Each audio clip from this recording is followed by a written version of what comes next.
안녕하세요. 오늘의 질문 강국진입니다. 자, 드디어 블랙스완 10장 2부의 첫 장인 부끄러운 예측의 역사에 대해서 오늘은 얘기해 보겠습니다. 이 10장에서 얘기하고 있는 말을 한마디로 얘기해 보자면 이렇게 될 수 있다고 생각합니다. 예측이 직업인 사람들에게 속지 마라. 원래 2부의 제목은 우리의 예측은 틀린다입니다. 그래서 이 10장뿐만 아니라 이 뒤에 있는 11장, 12장, 13장도 다 우리의 예측은 왜 틀리는지, 우리가 예측을 할 수 없는 이유가 뭔지 이런 거에 대해서 얘기하게 되는데요. 첫 장으로서 이제 부끄러운 예측의 역사라는 제목을 가지고 왜 우리가 예측을 할 수 없는지에 대해서 나심은 얘기를 시작하고 있습니다. 그런데 왜 우리가 예측을 할 수 없는가를 얘기하기 전에 우리가 먼저 좀 생각해 봐야 될 게 있습니다. 그건 뭐냐면 예측이란 뭔가 하는 것이죠. 이 예측이 틀린다라는 말은 맞을 수도 있다는 거죠. 그러니까 틀릴 수도 있고 맞을 수도 있던 거라는데 그것은 뭘 말하느냐? 틀릴 수 있는 예측은 곧 검증 가능한 이론을 다룬다는 뜻입니다. 다시 말해서 어떤 사람이 예측 비슷한 걸 했는데 그것이 틀린지 맞는지를 확인할 수조차도 없어요. 그럼 틀릴 수가 없겠죠. 그러니까 우리의 예측은 틀린다라는 말은 여기서는 틀리는지 맞는지를 검증 가능한 예측을 한다는 뜻이고 이것은 거의 대부분 계량화, 곧 숫자를 의미합니다. 왜냐하면 우리의 사고, 학문에서 계량화, 다시 말해서 숫자를 다루지 않는 사고는 적어도 과학이 아닙니다. 과학이 아니면 검증 가능하지 않고 반박도 되지 않죠. 과학이 아니라고 해서 반드시 가치가 없는 것은 아닙니다. 하지만 틀리는지 맞는지도 모르는 그런 것은 예측으로서는 큰 의미가 없겠죠. 자, 그러면은 한 가지 예를 들어 봅시다. 호주에 아주 유명한 건물이 있죠. 시드니에 가면 오페라 하우스가 있습니다. 이 오페라 하우스는 1959년에 착공을 했다고 합니다. 그리고 처음에는 1963년에 완공이 되고 700만 호주 달러를 사용할 거라고 예측되었다고 합니다. 그런데 실제로는 1973년에 축소돼서 완공되었고 사용된 돈은 무려 1억 400만 호주 달러였다고 합니다.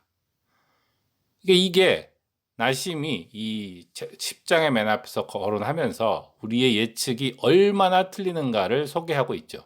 근데 어떤 의미에서는 우리는 이 예에서 이게 애초에 예측인가 아닌가, 왜 우리는 이런 걸 예측할 수 있다고 생각할까를 좀 생각해 봐야 된다고 생각합니다. 왜냐하면 아까도 말했듯이 건물을 세우는 것이 우리가 많이 지어본 건물이면 물론 예측을 할 수가 있겠죠. 그런데 한 번도 지어보지 못한 특이한 형태의 건물을 얼마를 들여서 얼마 만에 지을 수 있는가 하는 것을 어떻게 계산할 수 있을까요? 왜 우리는 어떤 전문가가 있어서 그 전문가는 이런 걸 예측할 수 있다고 생각할까요? 이게 정확한 계량화를 통한 예측과는 거리가 먼 그냥 감에 불과하다면 왜 우리는 이런 게 의미 있는 예측이라고 생각할까요? 그러니까 이런 걸 예측이라고 불러도 좋고 아니라고 불러도 좋지만 문제는 사람들이 이렇게 예측할 수 없는 것을 이건 예측할 수 있을 거야. 유명한 건축가가 했으니까 이런 예측이 맞겠지라고 믿는다는 거죠.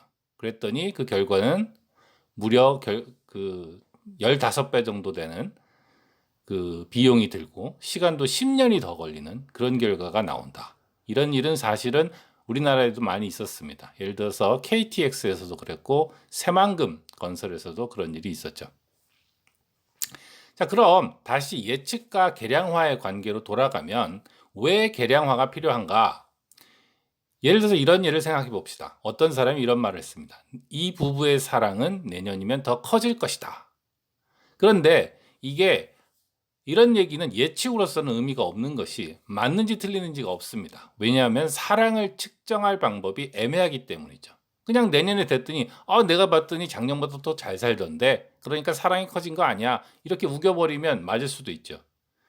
그래서 과학자들이 그럼 어떻게 사랑을 연구할 수 있지? 라고 하면 바로 계량화를 하려고 합니다. 그런데 그 계량화가 하는 방법이 한 가지만 있는 것은 아니겠죠. 그래서 아주 엉터리도 있고 설득력이 없는 경우도 있습니다. 제가 실제로 본 그리고 많이 쓰이는 건 뭐냐 하면 사랑을 이렇게 측정하는 거예요.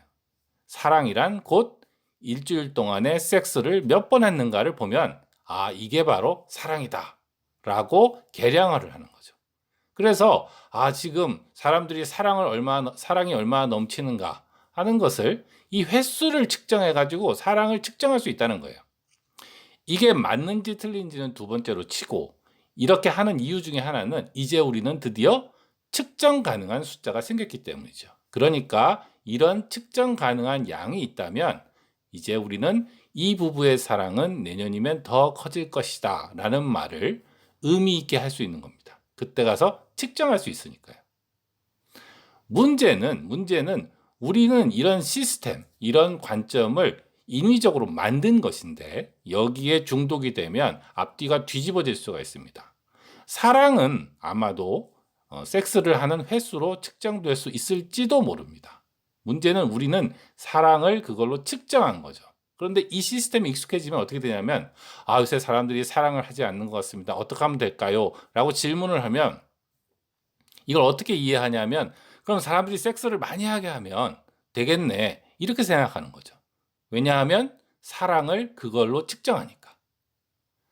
이 문제는 왜 우리가 전문가를 믿을 때 조심해야 하는가 하는 문제와 깊숙이 연관이 있어서 나중에 나오는 것과도 연관이 있습니다.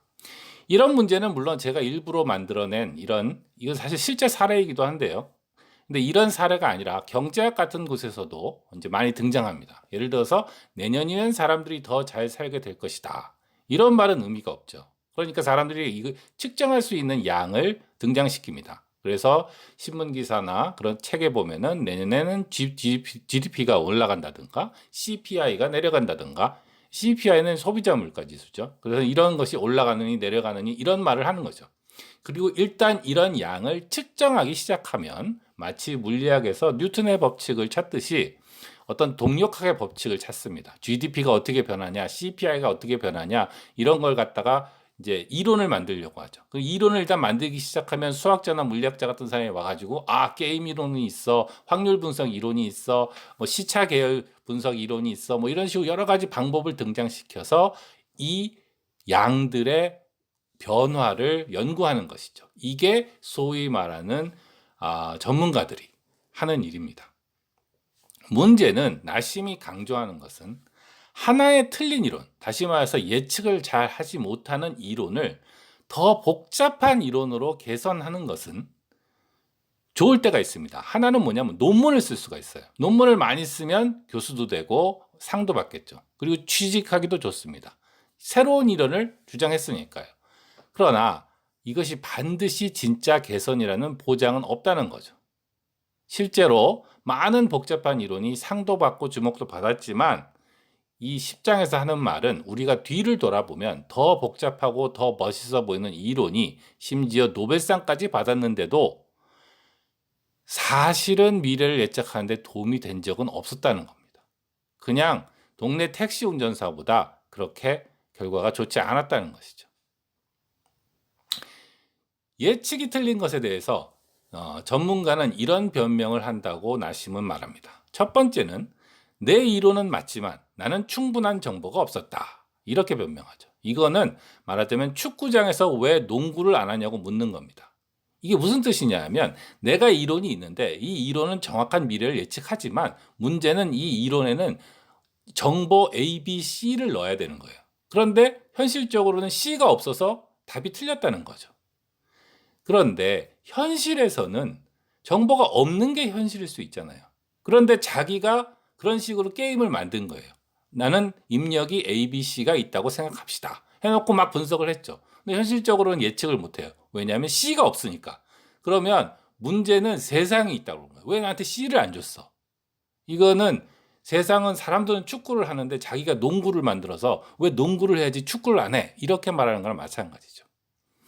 두 번째 변명은 이 책의 제목이기도 한 블랙스완 같이 놀라운 일이 터져갖고 예측이 틀린 거예요. 그러면 이 사람이 이렇게 말하는 거죠. 말도 안 되는 일이 일어난 게 내 탓은 아니지 않느냐. 이런 걸 누가 예측할 수 있느냐. 그런데 이것도 잘못된 변명인 것이 이 전문가들은 그래서 대부분 이런 블랙스완적인 사건이 일어날 확률을 아주 낮게 평가합니다. 즉 이번에는 내가 정말 재수 없어서 틀렸지만 보통은 내가 맞다 이런 얘기를 하는 것이죠. 그러나 실제로는 이 블랙스완의 사건은 훨씬 자주 일어나기 때문에 결국 전문가의 예측이 틀리게 된다는 거죠. 그리고 마지막 변명은 나는 틀릴 때 빼고는 항상 맞다. 이건데 이건 뭐냐면 내가 무슨 예측을 하는 거죠. 내일은 주식이 올라갈 거야. 주식이 올라가는 게 맞았어요. 맞으면 전문가는 이렇게 말하죠. 역시 내 이론이 맞아. 틀리면 어떻게 되느냐? 틀리면 내 이론이 틀려 이렇게 말하는 게 아니라 이것은 우연한 사건이 일어나서 그 우연에 의해서 잠시 잘못된 것이다. 그러니까 맞을 때는 이론이 맞다 그러고 틀릴 때는 우연의 탓을 한다는 것이죠. 그래서 전문가들은 이런 식으로 변명을 한다는 겁니다. 이렇게 쭉 들으면 야, 이게 무슨 말도 안 되는 소리야라고 하지만 여기에 합쳐서 이제 생각해야 될 게 앞에서도 얘기했었죠. 이게 우리가 원래 사랑을 측정하기 위해서 이제 그 섹스의 횟수를 이제 동원했는데 그거 이 시스템에 중독이 되면 어떻게 하면 사람들이 사랑하게 만들까? 이렇게 하면 섹스의 숫자를 늘리면 되잖아. 이렇게 생각할 수 있다고. 왜냐하면 시스템에 중독이 되니까. 이것이 바로 시스템에 중독이 된 결과로 전문가들이 내놓는 변명이라는 거죠. 그러니까 내가 하는 대로 게임을 해야 되고 내가 블랙스완을 보지 못한 건 내 탓은 아니고 내가 못 본 거는 다 우연이야. 뭐 이런 식으로 변명을 한다는 겁니다. 나심은 말합니다. 사실은 세상에 전문가라는 게 전혀 없는 건 아니라고요. 전문가가 있는 분야와 없는 분야가 있습니다. 근데 전문가가 있는 분야는 어떤 분야냐면 그 가능한 상황이 제한된 곳에서 경험이 축적된 곳이죠. 대표적인 경우가 의사인데요. 왜냐하면 사람의 몸은 아주 오래전부터 여전히 그러니까 1000년 전, 10,000년 전에도 인간의 몸은 인간의 몸이었죠. 인간의 뇌는 인간의 뇌였고 그러니까 같은 몸을 계속 다루면서 축적된 경험을 가지고 사람의 뇌수술도 하고 사람의 몸을 고치는 것은 의미가 있고 이런 분야에서는 전문가가 있을 수 있다는 겁니다. 문제는 그게 아니라 사람 몸이 예를 들어서 하루 매일매일 진화를 해서 무슨 포켓몬처럼 막 변한다고 해봅시다. 이렇게 사람의 몸이 계속 바뀐다면 의사가 존재할 수 없다는 거죠. 다시 말해서 상황이 계속 바뀌는 곳에서는 경험이 의미가 없고 큰 의미가 없는 것이 아니라 나쁠 때도 있다는 거죠. 다시 말해서 없는 것보다는 낫잖아요가 아니라 어떤 때는 나쁠 때도 있다는 겁니다. 그럼 계속 바뀌는 게 어떤 곳이냐? 이 보면 주로 이제 사회적인 거예요. 경제, 심리, 주식, 정치, 대학 입시, 다시 말해서 이제 미래에 훌륭한 사람이 될 사람을 한번 뽑아보자. 뭐 이런 거죠. 근데 이게 왜 시간이 지남에 따라서 바뀌냐면 세상이 자꾸 바뀌니까. 그러니까 10년 전, 50년 전에는 이런 게 인재라고 생각했는데 그런 경험을 통해서 인재를 뽑으면 사실은 진짜 인재를 죽일 수도 있는 거죠. 심리학자인 필립 테드록이라는 사람이 경제 정치 분야에 한해서 이쪽 분야의 전문가가 한 예측들을 분석해 봤다고 합니다. 그래서 그 결과가 뭐였냐면 박사학위를 가진 사람이나 학부 졸업자랑 이 예측의 정확도가 차이가 없더라는 거예요. 그래서 배웠으나 안 배웠으나 경험이 있으나 없으나 예측이 맞는 정도는 같은데 오로지 차이가 있다면 하나가 차이가 있었는데 뭐냐 하면 유명한 사람일수록 더 많이 틀린다는 거였죠.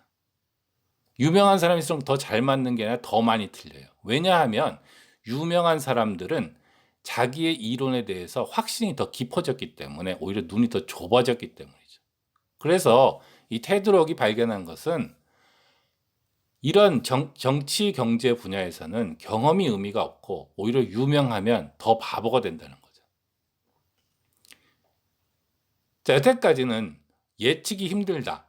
우리가 예를 들어서 경기가 좋아졌다고 하면 무엇을 예측해야 되는가? 이런 질문이 중요하다는 얘기를 좀 했습니다. 그런데 여기 한 가지를 더 더하고 이 10장의 얘기를 마치고 싶은데요. 뭐냐 하면 예를 들어서 우리가 GDP를 측정한다고 해봅시다. 혹은 몸무게를 측정한다고 해봅시다. 이런 걸 선택하는 게 중요하죠. 중요합니다. 그런데 문제는 이런 걸 선택한다고 해도 그 값이 하나는 아니라는 거예요. 항상 우리가 미래 예측을 하거나 세상에 사람이 여러 개거나 하면은 여러 사람이거나 하면은 그게 하나의 값이 아니라 어떤 분포를 가지게 되죠. 예를 들어서 내년에 한국의 GDP는 이러저러할 것이다 라고 누가 추측을 한다면 그게 값이 하나가 아니라 사실은 이럴 수도 있고 저럴 수도 있는데 확률이 틀린 거죠. 그런데 내가 생각하기에 가장 확률이 높은 것은 이런 값이다라는 것이 예측 아니겠습니까? 그래서 나심이 강조하는 것은 이 부분은 이제 뒤에서도 더 얘기한다고 말하고 있습니다만 그 선택한 값이 중요하다고 해도 불확실한 세상에서는 평균값이나 중간값보다 가능한 결과의 범위가 더 중요하다. 그리고 우리는 사실상 분포 곡선 자체를 이해해야 한다. 이런 말을 하고 있습니다. 이 얘기는 나중에 그 연장되어서 안티프레질이라는 책에서도 나오고 있는데요. 그 얘기는 여기서는 아주 길게 하지는 않고 그냥 제목만 소개해 드리겠습니다. 나심 탈레비 쓴 안티프레질이라는 책이 또 있죠. 자, 그럼 요거만 얘기를 하고 이제 그 결론적으로 가보겠는데요. 불확실한 세상에서는 평균값보다는 결과의 범위가 더 중요하다는 게 무슨 뜻이냐? 옛날에 그 유명한 드라마로 오징어 게임이라는 드라마가 있었죠. 거기서 보면 이제 유리창 위를 밟으면서 지나가는 게 나옵니다. 근데 거기서 보면은 유리창이 두 가지가 있었어요. 하나는 튼튼한 유리, 하나는 깨지는 유리. 근데 딱 두 가지 종류밖에 없는 거죠. 근데 현실은 어떠냐? 현실은 사실은 이래요. 아주 튼튼한 것도 있고, 그거보다 좀 덜 튼튼한 유리도 있고, 그거보다 또 조금 약한 유리. 그러니까 유리의 강도가 두 개만 있는 게 아니라 이렇게 분포가 있는 거죠. 이럴 때 어떤 사람이 내가 이 유리 사다리를 타고 건너가서 살 수 있을까 없을까를 본다고 합시다. 이럴 때는 평균이 중요하지 않다는 거예요. 평균이 중요한 게 아니라 제일 약한 유리가 내 몸무게를 견딜 수 있을까 없을까가 중요하죠. 만약에 하나만 내 몸무게를 견딜 수가 없어도 난 떨어져 죽으니까요. 그런데 우리가 어떤 숫자를 들을 때는 우리는 보통 평균에 편향돼서 보는 경향이 있습니다. 그게 사실은 그게 맞지 않아서 한 번만 그 값이 특이하게 낮다거나 높으면 사실은 그 뒤에는 볼 필요가 없을 정도로 이상한 일이 벌어지는데도 여기는 평균적으로는 이래라고 하면은 그냥 괜찮은가 보다. 이렇게 생각한다는 거죠. 나심에 의하면 심지어 은행에서 이제 주식 같은 거 평가를 할 때도 이런 평균값만 보고 이런 그 분포는 잘 보지 않는 그런 일이 많다고 합니다. 자, 10장 그 부끄러운 예측의 역사의 결론은 앞에서 말씀드렸듯이 이거죠. 예측이 직업인 사람들한테 속지 말라. 모든 예측이 다 틀린 것은 아닙니다. 전문가의 예측은 의미가 있죠. 그런데 세상에는 그냥 예측하는 게 직업인 사람이 있어요. 왜냐하면 예측을 해야 직장을 가지고 월급도 주고 논문도 쓰고 하니까. 근데 그 사람들이 정말 의미 있는 이론을 가지고 있냐 하면 반드시 그렇지는 않다는 것이죠. 그 사람들이 설사 교수고 박사학위를 가지고 있고 그럴듯한 직위를 가지고 있다고 하더라도 그 사람들의 예측을 믿지 말라는 겁니다. 왜냐하면 어떤 분야는 사실상 노벨상 수상자도 내일 예측을 할 수 있을 만한 이론이 없으니까요. 그런 것은 과학이 아니라 소위 말하는 유사과학입니다. 그래서 검증되지 않은 그럴듯한 유사과학을 조심하라는 것이죠. 내일을 실제로 예측할 수 없고 사실은 아주 간단한 규칙을 따라도 그 사람들이 하는 복잡한 방법으로 하는 그런 예측과 거의 같은 결과가 나오는데도 그 사람들은 뭔가 대단한 걸 알고 있을 거야 라고 믿으면 안 된다는 겁니다.